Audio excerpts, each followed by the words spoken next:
Olá pessoal, tudo bom? Eu desejo a todos um excelente 2019 e nós vamos começar com o ciclo de palestras do ano 2019 e a primeira palestra que nós vamos falar é um assunto bastante solicitado e requisitado por todos, que é falar um pouquinho sobre a implantodontia com carga imediata. Então essa aula é dedicada a você que é dentista, que já trabalha com implante, ou você que é aluno de graduação e está interessado em trabalhar com implantes, ou mesmo você que é paciente e tem suas dúvidas a respeito desse procedimento que é tão amplamente divulgado nas mídias, em todos os congressos de implantodontia que nós vamos. Tá? Então a implantodontia com carga imediata, para que você fique bem atenado, ela é aquele implante que ele é colocado no mesmo dia em que é feita a prótese, ou seja, é colocado o dente sobre o implante. Muitas vezes ele é feito no mesmo momento da extração dentária. Então, quando nós temos dentes que não podem mais ser salvos pelo tratamento de canal ou endodontia ou mesmo pela prótese, nós optamos pela remoção desse dente e, quando indicado, conseguimos colocar o implante e colocar o dente sobre esse implante no mesmo momento, de forma que o paciente volte para casa com seu dente em posição. Para isso, alguns pré-requisitos têm que ser atendidos e é isso que a gente vai falar um pouquinho para você. Nos acompanhe. Primeiro de tudo, a gente tem que saber se a implantodontia com carga imediata, ela é possível. É fácil, é claro que sim, ela é possível sim. Alguns detalhes têm que ser seguidos para que a gente consiga fazer esse procedimento da forma mais segura possível. Ou seja, que tenhamos o mínimo de riscos do implante vir a ser perdido, tá? E ser necessário fazer tudo de novo. E outra coisa é saber se é viável, se isso aí vai trazer benefícios para o paciente. A resposta a todas essas perguntas é sim. Agora, como fazer isso é a principal pergunta dos nossos alunos e dos colegas que trabalham com a gente. Então, nós saímos de uma condição onde o paciente não tem mais dente, ou o paciente tem a indicação de extração desse elemento, e nós queremos chegar numa situação como essa que vocês estão vendo aí, onde o paciente apresenta um implante, apresenta uma prótese sobre implante e fica difícil saber qual desses dentes é dente natural e qual desses é um dente sobre implante. Para isso, geralmente os pacientes eles chegam, como o caso que vocês estão vendo aí, com um dente fraturado por trauma ou um dente fraturado por falha na reabilitação protética ou endodôntica, e o paciente ele tem a necessidade ou ele quer voltar para casa com o dente na posição. Para isso, nós temos que primeiro extrair esse elemento. E nós não vamos pensar em extração nos métodos convencionais, como vocês estão acostumados. Como a gente aprende na graduação, né? Extração com fórceps ou extração com elevadores, nós não utilizamos isso. Muito menos, aqui uma brincadeira, martelo e cinzel. Tá? Então, essas extrações elas são feitas de forma a causar o mínimo de traumatismo possível para o ligamento periodontal, para a gengiva e para o osso do paciente. Então, a exodontia ela tem que ser minimamente traumática. Tá? Para isso, nós utilizamos instrumentos extremamente delicados, como os periótomos, ou instrumentos específicos como os extratores atraumáticos, e aí existem vários no mercado, você pode usar o que mais se adaptar. Tá? Existem de diferentes preços e de diferentes qualidades. Mostrando aqui um exemplo rápido desse paciente, né? Então foi utilizado um extrator atraumático e a remoção desse dente gera o mínimo de dano para o periodonto, como vocês podem observar nessa imagem. Então o dente ele é extraído e toda a gengiva é preservada, não é feita incisão, não são feitos relaxantes, não é feito descolamento. Tá? Então todo o remanescente ósseo e gengival do paciente é mantido. Segunda coisa que nós temos que ter em mente chama-se posicionamento tridimensional. Para que nós consigamos alcançar uma estética excelente, esse implante ele tem que estar colocado dentro do osso no lugar preciso, num posicionamento adequado. Isso a gente chama de posicionamento tridimensional do implante. Ele vai avaliar a posição desse implante com relação aos dentes vizinhos, que a gente chama de posicionamento mesiodistal. Ele vai avaliar o posicionamento desse implante com relação ao lábio e ao palato do paciente, que a gente chama de posicionamento vestíbulo-palatino. E ele vai mostrar também o posicionamento do final do implante com relação à região cervical, que a gente chama de posicionamento cérvico-apical. Esses três posicionamentos são de fundamental importância para que a gente consiga reabilitar esse paciente da melhor forma. O importante é que essas medidas elas sejam precisas e esse posicionamento seja o mais adequado possível. Tá? Então tá aí uma imagem para vocês verem o ponto de ataque. Esse pontinho escuro aí é o ponto onde é feita a primeira perfuração com as fresas do kit de implante. Tá? E vocês podem observar que essa perfuração ela é mais voltada para a região do palato. E aí o implante ele vai sair, ele vai emergir mais ou menos na região do cíngulo. O ideal é que esse implante nem esteja mais posterior ao cíngulo e muito menos anterior à incisal do elemento. Tá? Então ele tem que estar ali localizado mais ou menos na região do cíngulo. Quando eu vou fazer a instalação do implante, outra coisa importante, principalmente quando eu faço a remoção de um dente, é atentar que quando eu removo uma raiz, forma-se um defeito ósseo. Né? Existe um alvéolo onde não existe osso.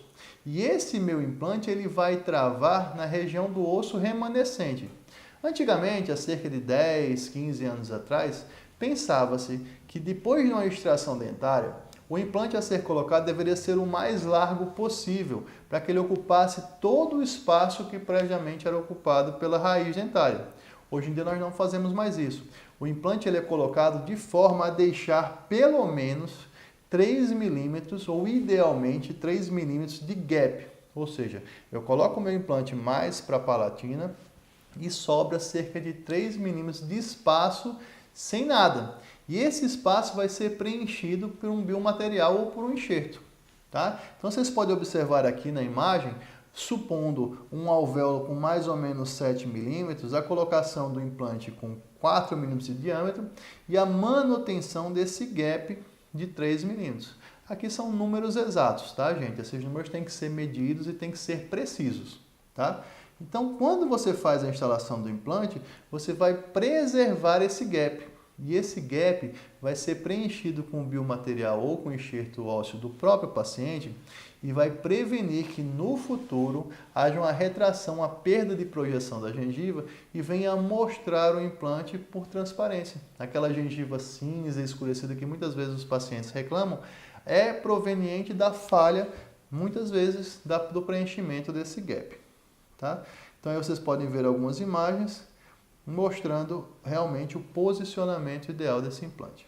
Com relação ao posicionamento cérvico-apical, a gente preconiza que esses implantes sejam colocados entre 3 a 5 milímetros do zênite gengival, ou seja, a porção mais alta da coroa ela deve estar distante cerca de 5 milímetros do final do implante.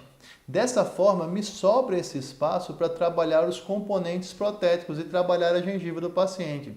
Se esse meu implante estiver muito próximo da gengiva, eu não vou ter maleabilidade, eu não vou ter espaço para trabalhar essa gengiva. Tá? Então, eu vou ter componentes curtos e vou acabar trazendo as bactérias da boca muito para próximo do meu implante. Tá? Então, isso é preconizado aí para a gente que fique pelo menos 4, 5 milímetros, não menos do que 3 milímetros de distância. Tá? Então, esse é o posicionamento cérvico-apical. E observem que esse implante que é colocado, nessa imagem que vocês podem ver claramente, eu tenho uma raiz, essa raiz vai ser removida, e eu tenho o osso remanescente que forma mais ou menos um triângulo ali atrás, que é onde eu vou instalar o meu implante. Nessa região que o implante vai ser instalado, ele vai estar preservando esse gap, e assim a gente vai conseguir preservar a arquitetura gengival por mais tempo. Tá? Outro fator importante na carga imediata é a estabilidade do implante. A gente chama de estabilidade primária. Ou seja, eu tenho que colocar esse implante de uma forma que ele tenha um travamento, que ele fique estabilizado, e o preconizado nesses torquímetros convencionais é cerca de 30 newtons. Tá? Então, esse travamento vai garantir que durante a fala, a alimentação, esse implante não tenha movimento e não venha a ser perdido. Tá? Então, para que eu consiga fazer uma carga imediata, o ideal é que o meu travamento não seja menor do que 30 newtons. Ele pode ser maior do que 30 newtons. Vale uma observação aqui para vocês. Esse travamento ele é conseguido principalmente de duas formas. Primeiro, com modelos de implante específicos que compactam o osso e garantem um maior travamento. E segundo, com um preparo do leito receptor, né, um preparo do alvéolo que vai receber o implante de forma adequada. Muitas vezes subinstrumentando, ou seja, preparando ele mais estreito para que o implante ele entre mais travado. Quando eu tenho esse travamento aqui, cerca de 35, quase 40 newtons, eu tenho a certeza que a estabilidade desse meu implante vai ser suficiente para resistir às forças que vão existir da língua, dos lábios, durante o período de osseointegração. Tá? A osseointegração é o período que demora entre a instalação do implante e ele estar completamente cicatrizado, colado ao osso. Tá? Depois disso, a gente vai trabalhar a nossa prótese provisória. Quando eu faço o ajuste do provisório, vocês estão vendo aí uma imagem com a broquinha, a gente deixa esse provisório também com características peculiares que vão permitir que a cicatrização da gengiva ocorra da melhor forma possível. Imagine que eu vou fazer uma cirurgia e vou deixar uma prótese de resina lá na posição. Tá? Então esse provisório ele tem que ser bem polido, ser bem limpo, mas tem que possibilitar que a gengiva cresça em volta dele. Então tá aí a instalação do implante, adapto o meu provisório e agora eu vou começar a trabalhar com a melhoria da minha gengiva. Eu vou otimizar a minha gengiva. Sempre que a gente faz carga imediata, nós temos como rotina fazer também um enxerto de conjuntivo. Esse enxerto de conjuntivo ele vai otimizar, vai melhorar as qualidades da minha gengiva. Esse enxerto de conjuntivo geralmente ele é removido do palato. Então você vai lá no palato, como vocês estão vendo essa imagem aqui, tira uma faixa de tecido conjuntivo, adequa esse conjuntivo às suas necessidades e sutura ele entre o periósteo e a mucosa, realmente no local ideal. Tá? Quando você sutura, você melhora a espessura da gengiva. Tá? Então, esse é o quarto passo.